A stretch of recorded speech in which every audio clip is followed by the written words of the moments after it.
தான் எதிர்கால திட்டமாக இருக்க முடியும். நம்ம வந்து ஒரு ஸ்ட்ரீம்லைன் பண்ணலாம், இதை செய்யலாம், இப்படி பண்ணலாம், இப்படி கொடுக்கலாம், இதெல்லாம் நல்லா இருக்கும் அப்படின்னு சொல்லலாமே தவிர அது ஒவ்வொருத்தரோட மைண்ட்ல இருந்து வரும்போது அதுக்கோட வேல்யூ இருக்கு. இப்போ நீங்க நான் ஏன் வந்து இது எல்லாத்தையும் ஒரு இது பண்ணுங்க அப்படின்னு சொன்னதுக்கான காரணம் என்னன்னா, முதல் விஷயம் இப்போ நீங்க அனுஷா பேசும்போது ஆரம்பிக்கும் போது சொன்னாங்க கரண்ட்லி வந்து ஹோமியோபதி படிச்சுட்டு இருக்காங்க. ஹோமியோபதியோட இம்பார்ட்டன்ஸ் எந்த அளவுக்கு இன்னைக்குன்ற சொசைட்டிக்கு தெரியல அப்படின்றதுலதான் வாலண்டியரிங்கே ஸ்டார்ட் ஆச்சு அப்படின்னாங்க. அங்கிருந்து அடுத்து எக்ஸ்ப்ளோர் போறேன்றாங்க. இங்கிருந்து எனக்கு எவ்வளவு கிடைக்குதுன்னு பாருங்க. அப்ப கோவிட் டைம்ல ஹோமியோபதி எவ்வளவு தூரம் பிளே பண்ணுச்சுன்றது நமக்கு தெரியும். ஸோ அந்த ஒரே ஒரு சின்னதா அந்த ஒயிட் கலர்ல இருக்கக்கூடிய அந்த பில்ஸ் மாதிரி சொல்லக்கூடிய அதுதான் டெய்லி காலையில ஒரு 3 இதுவே திருப்பி டெய்லி ஆன் பேசிஸ் நாங்க அதை எடுத்துக்கிட்டோம். உண்மையிலே சொல்லணும்னா கோவிட் உங்களுக்கு எப்படி இருந்து தெரியல, எல்லாரும் கோவிட்ல எப்படி இருந்திருப்பீங்கன்னு தெரியல. சாந்தி அம்மா சொன்னதோட ஃபுல் ஃபிளெஜ்டு மட்டும் சொல்றேன். பொதுவா நாங்க பயணிக்கிற எதையுமே ஞாபகம் வச்சுக்கிறது இல்லை, எதையுமே ப்ரைடா யோசிக்கிறதும் இல்லை. ஏன்னா அன்னைக்கு தேவை அன்னைக்கு டே அதை முடிச்சிட்டோம், அடுத்த தேவை அடுத்தது போறதுனால நான் என்ன பண்ணேன்னு இன்னைக்கு கேட்டா எனக்கே தெரியாது. இன்னைக்கு திடீர்னு சாந்தி அம்மா ஒன்று சொல்லும் போது, பன்னீரண்ணன் ஒன்று சொல்லும் போது, நாங்களாம் ஒரு 4 வருஷம் டிராவல் பண்ணதா அவங்க எக்ஸ்பீரியன்ஸ் சொல்லும் போது ஆமால நம்ம இதை பண்ணிருக்கோம் அப்படின்னு தோணுது. ஒரு எக்ஸாம்பிள் சொல்றேன் என்ன நடந்ததுன்னா, கோவிட் 2020 ஸ்டார்ட் பண்ணும் போது நான் கோவிட் டைம்ல வந்து ஏதாவது பண்ணணும் அப்படின்னு நினைக்கிறேன். அப்போ வரைக்கும் வந்து தமிழ்நாடு வாலண்டியர்ஸ் ஃபார்ம் ஆகல. Just I am individual social worker, அதுவும் ஃபார்ம் ஆகல. நான் ஒரு சோஷியல் ஒர்க்கர், நிறைய என்ஜிஓஸோட டிராவல் பண்றேன். அதுக்கு முன்னாடி வரைக்கும் டிராவல் பண்றேன். அந்த முன்னாடி வரைக்கும் டிராவல் பண்ண என்ஜிஓஸ்ல எல்லா என்ஜிஓஸ்லயுமே ஒரே ஒரு பிரச்சனையை பார்த்தேன். என்ன அப்படின்னா, என் என்ஜிஓ தாண்டி இன்னொருத்தவங்க இன்னொரு என்ஜிஓக்கு போகக்கூடாது அங்க இருக்கிறவங்க அப்படின்றது ஒரு பெரிய ரூல்ஸ் மாதிரி. அது சொல்லப்படாத எழுதப்படாத ஒரு ரூல்ஸ்.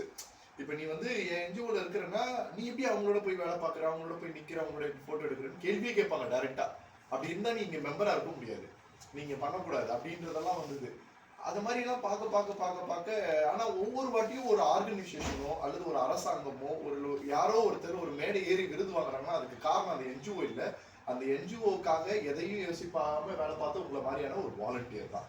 அப்ப இந்த வாலண்டியருக்கு கிடைக்க வேண்டிய ப்ரொஜெக்ஷன் ஒரு ஆர்கனைசேஷனுக்கு போகுது அப்படின்னா, அப்போ அந்த வாலண்டியர்னா யாருன்னு இந்த உலகம் எப்ப தெரிஞ்சுக்கும் அப்படின்றது எனக்குள்ள இருக்க கேள்வி. அப்ப நான் என்ன பண்ண ஆரம்பிச்சேன், என்ஜிஓஸ் அப்படின்னு இன்டர்னலா டிராவல் பண்ணாம நான் எல்லாரோடையும் டிராவல் பண்ணுவேன். என்ன ஏத்துக்க யார் தயாரா இருக்காங்க எல்லாரோடையும் நான் பயணிப்பேன் அப்படின்னு என்னோட பாதையை கொஞ்சமா மாற்ற ஆரம்பிச்சு எல்லாரோடையும் பயணிக்க ஆரம்பிச்சு எல்லா ஆர்கனைசேஷனோட எக்ஸ்பீரியன்ஸை எனக்குள்ள கேதர் பண்ணேன். அப்படி வரும்போது தான் 2020 கோவிட் வரும்போது ஒரு பெரிய பொலிட்டிக்கல் இருந்தது என்ஜிஓக்குள்ள. நான் தான் ஃபர்ஸ்ட், நான் மட்டும் தான் பண்ண முடியும், என்னால மட்டும் தான் செய்ய முடியும், என்கிட்ட மட்டும் தான் பணம் இருக்கு. ஏன்னா பணம் இருந்தா இதெல்லாம் செய்ய முடியும், பண்ணிடுறேன் சொன்ன மாதிரி. ஆனா பணம் இல்லாம சர்வீஸ் தான் என்னன்னு இந்த சொசைட்டிக்கு காட்டுறது வாலண்டியரால் மட்டும் தான் முடியும். அப்ப அது எப்படி பண்ண முடியும் அப்படின்றதுக்குள்ளதான் ஆளுங்களை தேடுறேன். தமிழ் மாதிரி யாரோ ஒருத்தர் தேடுறேன், ஆனா கிடைக்கல. ஸோ அது ஒரு பக்கம் போயிட்டே இருக்கு. அப்ப நான் வந்து பாலகிருஷ்ணன் ஐபிஎஸ், இன்னைக்கு வந்து IGP for administration, head of Tamil Nadu police, அப்படி இப்போ வந்து ஐஜிபி ஃபார் திருச்சி ரேஞ்ச், அவருக்கு எல்லாம் 12 எஸ்பி அவருக்கு தான் ரிப்போர்ட்டிங். அவர் வந்து சொல்றாரு, நீங்க இன்னொருத்தரை தேடணும், ஏன் நீ அதுக்கு ஒரு ஆளா இருக்கணும்ன்றதை காட்டக்கூடாது உலகத்துக்கு அப்படின்னு கேட்கும்போது இட்ஸ் அ ஸ்பார்க் மூவ்மெண்ட். அப்போ வந்து ஓகே அது கரெக்ட் தானே, நாம யாரோ ஒருத்தரை தேடி அடையாளப்படுத்துறதுக்கு பதில் ஏன் அந்த அடையாளத்துக்கு ஒரு உதாரணத்தை நம்ம உருவாக்கக்கூடாதுன்னு கோவிட் கரெக்டா அந்த டைம் வரும்போது என்னோட கரெக்டா அந்த டைம்ல வந்து ஒரு பெரிய ப்ராப்ளம்ல இருக்கேன். கோவிட் வருது, எல்லாரும் அஃபெக்ட் ஆகிறத பாக்குறோம், லாக்டவுன் இருக்கு, நமக்கு எல்லாருக்கும் புதுசு, இப்படி ஒரு இதுவே நம்ம யாருமே எதிர்பார்த்தது இல்லை. அப்ப யாருக்கா உதவி பண்ணலாம் அப்படின்னு முடிவு பண்ணிட்டு உதவி பண்ணலான்னு போய் பண்ண ஆரம்பிக்கிறேன். யாரை பண்ணணும், உடனே ஹெல்ப் பண்ணணும். உடனே என்ன தோணும், லாக்டவுனு, பணம் இருக்காது, டொனேஷன் கிடைக்காது, அப்போ ஒரு ஆர்ஃபனேஜ் வச்சிருக்கிறவங்க கஷ்டப்படுவாங்கல்ல, அப்ப ஆர்ஃபனேஜ் போய் உதவி பண்ணணும் அப்படின்னு போய் பண்ண ஆரம்பிக்கிறேன். அப்புறமா ஒவ்வொன்றா இப்படி பார்க்க ஒவ்வொன்றுல இருக்கக்கூடிய பொலிட்டிக்கலை நம்ம பார்க்குறோம். ஒரு ஆர்ஃபனேஜ் என்ன பண்ணுது, காசு இல்லை, பணம் இல்லை, அரிசி இல்லை, பருப்பு இல்லைன்னு ரீச் அவுட் பண்ணி நம்ம கிட்ட காசை வாங்கிக்கிட்டு அடுத்த நாளே இன்னொருத்தருக்கும் ஃபோன் பண்ணி சொல்லி காசு இல்லை, பணம் இல்லை, அரிசி இல்லை, பருப்பு இல்லைன்னு அதே விஷயத்த சொல்லி அவங்க கிட்ட இருந்தும் பணம் வாங்கிக்கிறது, பொருள் வாங்கிக்கிறது. அப்படியே பார்த்தா ஒரு ஒரு மளிகை கடையை கட்டுற அளவுக்கு ப்ரொவிஷனை ஸ்டோர் பண்றாங்க.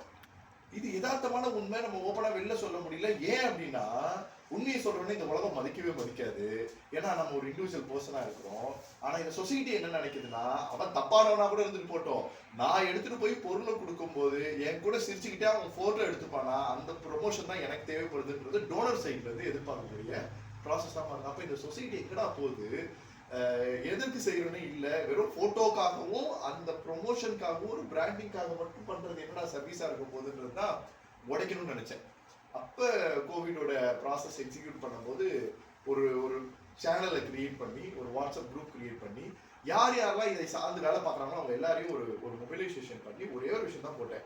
நான் இன்னைக்கு பெருங்கலத்தூர்ல இருக்கக்கூடிய இந்த என்ஜிஓ, இந்த ஆர்ஃபனேஜ் ஹோமுக்கு 30 பேர் வசிக்கக்கூடிய அவங்களோட அந்த அந்த இடத்துக்கு நான் வந்து 20 நாளைக்கு தேவையான இத்தனை கிலோ அரிசி, இத்தனை கிலோ பருப்பு, இத்தனை காய்கறி இவ்வளவு கொடுத்துருக்கிறேன். அடுத்த 20 நாளைக்கு அவங்களுக்கு எந்த நீடும் இருக்காது. நீங்க கொடுக்கறதா இருந்தா வேற ஒருத்தருக்கு கொடுங்க, இந்த 20 நாளைக்கு அப்புறமா வேணா உங்களுக்கு கொடுங்க நான் போடுறேன். நான் போடுறத பார்த்த உடனே ஒவ்வொருத்தரும் நான் இன்னைக்கு இவங்களுக்கு 3 நாளைக்கு கொடுத்துருக்கேன், நான் இவங்களுக்கு 2 நாளைக்கு கொடுத்துருக்கேன் உடனே அதுலயே நம்ம ஒரு எக்ஸலை கிரியேட் பண்ணி 3வது நாள் முடிஞ்சு 4வது நாள் உங்களுக்கு ப்ரொவிஷன் இருக்கா இல்லையான்னு செக் பண்றதுக்கு ஒரு வாலண்டியர், அப்படி இல்லை அப்படின்ற பட்சத்துல யார் டோனர் கொடுக்கணும்னு நினைக்கிறாங்களோ அவங்க டேரக்டா கான்ட்ரிபியூட் பண்ண வைக்கிறது, கனெக்ட் பண்றது, ஒரு பேசிக்கா யோசிச்ச மாடல் செம்ம சக்சஸ் ஆகி போலித்தனமா டிராவல் பண்றவங்க எல்லாரையும் முகத்தடி கிளிக்க ஆரம்பிச்சிச்சு.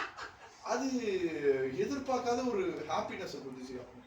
ஒரு விஷயத்த ஒரு நம்ம வேற ஒரு கோணத்துல இருந்து யோசிக்கும் போது, அதாவது எல்லாரும் ஓடுறாங்க, எல்லாரும் ஏதோ வேலை செய்யறாங்கன்னு செய்யாம வேற ஒரு கோணத்துல இருந்து யோசிக்கும் போது எப்படி மாத்த முடியுது அப்படின்னு திங்க் பண்ண ஆரம்பிச்சு. அப்புறமா வந்து சரி, இப்ப ஆர்ஃபனேஜ்னாலே எல்லாருக்கும் ஆர்ஃபனேஜ் மட்டும் தான் தெரியும், டொனேஷன்னா ஆர்ஃபனேஜ் தான் தெரியும், வேற எதுவும் தெரியாது. அப்ப அதை தாண்டி இந்த சொசைட்டி ஒன்று இருக்குமே பார்ப்போம் அப்படின்னு பார்க்கும்போது, பார்வை மாற்றுத்திறனாளிகள் கண்ணு தெரியாம சுயமாக சம்பாதிச்சு 100 ரூபா 150 ரூபா வருமானத்துல சந்தோஷமா வாழ்வாங்க. நீங்க பிச்சை எடுத்தா 500 ரூபா கிடைக்கும், ஆனா அந்த 500 ரூபா எல்லாம் வேண்டாம். நான் ஒரு நாள் ஃபுல்லா காலையில 6 மணில இருந்து நைட்டு 11 மணி வரைக்கும் உழைச்சா எனக்கு கிடைக்கக்கூடிய 1000 ரூபாய் பணத்துல இருந்து எனக்கு 100 ரூபாய் 150 ரூபாய் வருமானம் கிடைக்கும். அதுல நான் கஞ்சியை காய்ச்சிட்டு சந்தோஷமா சாப்பிட்றத என்னோட வாழ்க்கையில சந்தோஷம் நினைக்கிறவங்க பார்வை மாற்றுத்திறனாளிகள். அப்ப கோவிட்ல ட்ரெயின் கிடையாது, கோவிட்ல பஸ் கிடையாது, கோவிட்ல பப்ளிக் அக்சஸ் கிடையாது. அப்ப அவங்க என்ன பண்ணுவாங்க ரோட்ல? அப்ப அவங்க என்ன பண்ணிடுவாங்க? அப்ப ஒரே ஒரு ஆப்ஷன் போய் யாசகம் வாங்குறது, அதாவது பிச்சை எடுக்கிறதுன்னு சொல்றது. அப்புறம் நம்ம கோவிட் லாக்டவுன்ல கடையில பொருள் ஓபன் பண்றோம்னா 3 மணி நேரத்துல போய் வாங்குறோம்னா கூட்டம் அப்படியே அடிச்சு முந்திக்கிட்டு நிக்குது. ஒரு மாற்றுத்திறனாளி போகவே முடியாம வாசல்லே போய் எட்டி எட்டி பாக்குறாரு, எப்படி முன்னாடி போய் வாங்குறது, எப்படி லைன்ல நிக்கிறதுன்னு தெரியாம. அப்ப அந்த வழி நம்மளை பாதிக்க போது நான் முடிவு பண்ணேன், நம்ம மாற்றுத்திறனாளிகளை தத்தெடுக்க ஆரம்பிப்போம் அப்படின்னு சொல்லிட்டு அப்ப தத்தெடுக்க ஆரம்பிக்கிறேன். அதுக்காக கிட்டத்தட்ட தமிழ்நாடு முழுக்க நிறைய இடத்துல பன்னீரண்ணனை இன்ட்ரடியூஸ் பண்ணது வந்து தனபாலையான ஒருத்தர். அவரு நாங்களாம் அப்போ ஒரு பெரிய கேங்ல ஃபார்ம் பண்ணோம். அதுக்கப்புறமா தான் பன்னீரண்ணன் 2020ல வந்து இன்ட்ரடியூஸ் ஆனாரு. அப்போ வந்து நானும் அவரும் கார் எடுத்துக்கிட்டு கவர்மெண்ட்ல இருந்து பாஸ் எடுத்துக்கிட்டு தமிழ்நாடு ஃபுல்லா சுத்துவோம். ஒவ்வொரு வீடு வீடா எங்கெங்கெல்லாம் மாற்றுத்திறனாளி இருக்காங்க, பார்வை மாற்றுத்திறனாளி. ஒன்றும் இல்லை, சென்னையில நார்த் மெட்ராஸ்ல வண்ணாரப்பேட்டையில ஹவுசிங் போர்ட்ல 7வது மாடியில ஒரு மாற்றுத்திறனாளி இருப்பார். அவரை பார்த்துட்டு அடுத்த மாற்றுத்திறனாளியை பார்க்கறதுக்கு திருவள்ளூர் மாவட்டத்துல பொன்னேரியில தச்சூர்ன்ற கிராமத்துல இருக்கக்கூடிய மாற்றுத்திறனாளியை பார்க்கறது 47 கிலோமீட்டர் டிராவல் பண்ணோம். ஸோ ஒரு நாள்ல மட்டுமே 100-150 கிலோமீட்டர் டிராவல் பண்ணி எங்கெங்கெல்லாம் இருக்காங்கன்னு பார்த்து அதுல யாரு ஃபேமிலி பேக்ரவுண்டோட இருக்காங்க. ஏன் இதை சொல்றேன்னா, எப்படி நம்ம சர்வீஸ் பண்றோம்னு ஒன்று இருக்குல்ல, நான் போன உதவி பண்றது முக்கியம் இல்லை, யாருக்கு உதவி பண்றது முக்கியம். நீங்க மாற்றுத்திறனாளியா இருக்கீங்க, உங்க ஒய்ஃப் மாற்றுத்திறனாளியா இருக்கும், உங்க பசங்க மாற்றுத்திறனாளி இல்லை, அப்ப அவங்க சம்பாதிக்கிறாங்களா இல்லையா, ஏன் சம்பாதிக்கல, அப்ப வாடகை யார் கட்டுறா, அப்ப வீட்டுல சோர்ஸ் இருக்கா இல்லையா. அப்ப இந்த மாதிரி மாற்றுத்திறனாளிகளை பார்க்கும்போது யாருக்கு வீட்டு வாடகை கட்ட வழி இல்லாம, குடும்பத்துல யாருமே எம்ப்ளாயபிள் அக்சசிபிலிட்டி இல்லாம, யாருக்கிட்ட பண வசதியே இல்லாம இருக்கும், அவங்கதான் நம்மளுடைய உண்மையான பெனிஃபிஷரி அப்படின்றத டிசைட் பண்ணி 254 பேர் லிஸ்ட் எடுத்து தத்தெடுத்துக்கணும் அப்படின்னு முடிவு பண்ணேன். தத்தெடுத்தல் அப்படின்ற கான்செப்டை கிரியேட் பண்ணி அவங்களுக்கு பெருசா தேவைப்படல, ஹவுஸ் ஓனருக்கு ஃபோன் பண்ணி நீங்க வந்து வாடகை வாங்கலாங்க, அது போதும், நான் மல்லிகை சாமானும் அவங்களுக்கு தேவையான மெடிசன் சப்ளையும் நான் பண்றேன் மாசம் அப்படின்னு இந்த 254 பேருக்கும் தமிழ்நாடு முழுக்க எப்படி சப்ளை போயிட்டே இருந்துச்சு. இது எக்ஸ்டெண்ட் ஆக ஒரு டைம்ல எல்லாம் காலி, நான் சேர்த்து வச்ச மொத்த பணம் காலி, கல்யாணம் ஒரு ரூபாயோட ஃபண்டிங்லாம் வாங்க. ஏன்னா எனக்கு சின்ன வயசுல இருந்தே ஒரே ஒரு எண்ணம் தான், 100 ரூபாய் கையில இருக்கா, பன்னீரண்ணன் சொன்ன மாதிரி இருக்கிறத வச்சு செய்யணும்னு நினைச்சேன்னா 100 ரூபாயில 5 சாப்பாடு 20 ரூபாய்க்கு வெரைட்டி ரைஸை வாங்கி மனசுக்கு திருப்தி ஆகிற மாதிரி தேடி தேடி தேடி தேடி உண்மையிலேயே கையில காசு கொடுத்தா கூட, சாப்பாடு எடுத்து வந்து கொடுத்தா கூட எந்திரிச்சு நடந்து வந்து வாங்க முடியாத ஒரு ஆள் யாரோ அவங்களுக்கு போய் நான் 5 சாப்பாடு கொடுக்க முடியும். அப்ப எந்திரிக்கவே முடியாதவங்களுக்கு நான் கொடுக்கறதோட உணவுக்கும் ரோட்ல போறவங்களுக்கு எல்லாம் கொடுக்குற உணவுக்கும் வித்தியாசம் இருக்கு அப்படின்றத வந்து நம்மளால புரிஞ்சுக்க முடியும். அப்ப அந்த 500 ரூபாய் பண்ணலாம். இதே நான் டொனேஷனா 2000 ரூபாய் வாங்கிட்டேன், 1000 ரூபாய் வாங்கிட்டேன்னா டோனருக்கு கணக்கு காட்டுறதுக்காகவே 100 பேருக்கு சாப்பாடு போடணும், அந்த 100 பேருக்கு சாப்பாடை போட்டோ எடுக்கிறதுக்காகவே ஒரு இடத்துல நிக்கணும், வீட்டுல கறியும் கஞ்சியும் சாப்பிட்ட எல்லாரும் வந்து வாங்கிட்டு போவாங்க. ஸோ எது சந்தோஷம்? ரூபாய்க்கு 10,000 ரூபாய்க்கு பண்றதை விட 100 ரூபாய்க்கு மனசுக்கு பிடிச்ச மாதிரி பண்றதுதான். அப்ப அதுதான் கான்செப்ட்ன்றதுனால டொனேஷன் குள்ளேயே போக கூடாதுன்றது முடிவா இருந்தேன். அப்ப இந்த